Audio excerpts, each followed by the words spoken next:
কয়েকদিন যাবৎ একটি রাজনৈতিক দল আমাদের স্বাধীনতাকে প্রশ্নবিদ্ধ করার চেষ্টা করছে, মহান মুক্তিযুদ্ধকে প্রশ্নবিদ্ধ করার চেষ্টা করছে। যদি জনগণের ভোটে নির্বাচিত হয়ে আমরা রাষ্ট্র ক্ষমতায়, বাংলাদেশ পরিচালনার ক্ষমতায় যেতে পারি, আমরা এই মাফিয়াদের, এই দুর্বৃত্তদের যে ক্ষমতাকে কুক্ষিগত করে বাংলাদেশের 95% মানুষের সম্পদ 5% মানুষের কাছে নিয়ে যাওয়ার যে রাষ্ট্র ব্যবস্থা রয়েছে সেটাকে আমরা ভেঙে চুরে চুরমার করে দিতে চাই এবং বাংলাদেশের জনগণের অর্থ সম্পদ বাংলাদেশে নিয়ে আসতে চাই। একটা প্রশ্নবিদ্ধ নির্বাচনের মাধ্যমে বা অন্য কোনো উপায়ে আমরা সংসদে যেতে চাই না। আমরা চাই জনগণ ভোট দেয়। আপনারা সবাইকে উদ্বুদ্ধ করেন জনগণ যাতে আগামী 12ই ফেব্রুয়ারি সকলে ভোট কেন্দ্রে যায়। বিশেষ করে আমি মা বোনেদের উদ্দেশ্যে বলবো, আপনারা অবশ্যই আপনারা ভোট কেন্দ্রে যেয়ে আপনাদের পছন্দের, আপনারা যাকে মনে করছেন প্রার্থী। কিউব হোল্ডিংসের গল্পে সেই রেখাটি আঁকা হয়েছিল আজ থেকে 1 যুগ আগে।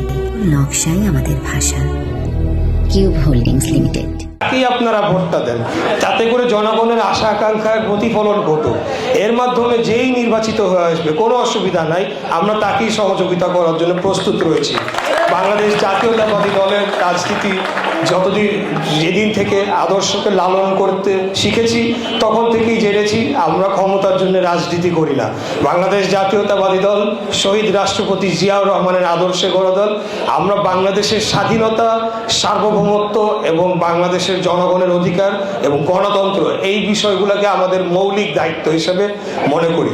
আপনারা দেখছেন যে কয়েকদিন যাবৎ একটি রাজনৈতিক দল আমাদের স্বাধীনতাকে প্রশ্নবিদ্ধ করার চেষ্টা করছে, মহান মুক্তিযুদ্ধকে প্রশ্নবিদ্ধ করার চেষ্টা করছে। আমি বলবো যে এই ধরনের অপচেষ্টা বাংলাদেশের জনগণ মেনে নেবে না। স্বাধীনতার 54 বছর পর এসে আমাদের স্বাধীনতার ইতিহাসকে, আমাদের ভাগ্য আসলেই খারাপ।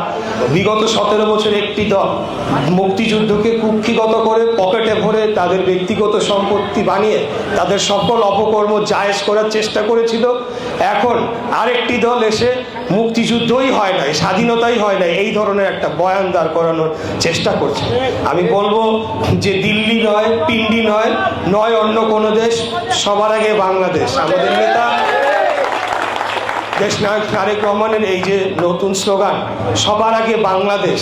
আমরা বাংলাদেশ রাষ্ট্রকে এমনভাবে বিনির্মাণ করতে চাই যাতে আমরা মাথা উঁচু করে আমরা দাঁড়াতে পারি এবং আমাদের উপর অন্য কোনো দেশে, সেটা যেই দেশই হোক, অন্য কোনো দেশের আধিপত্য কর্তৃত্ববাদ আমরা মেনে নেব না। আমরা বিশ্বের দরবারে বাংলাদেশ জাতি, আমরা মুক্তিযুদ্ধ করে দেশ স্বাধীন করে, কয়েকটা দেশ স্বাধীন হয়ে এরকম মুক্তিযুদ্ধ স্বাধীন হয়েছে, আপনারা ইতিহাস দেখবেন, খুব বেশি নয় কিন্তু।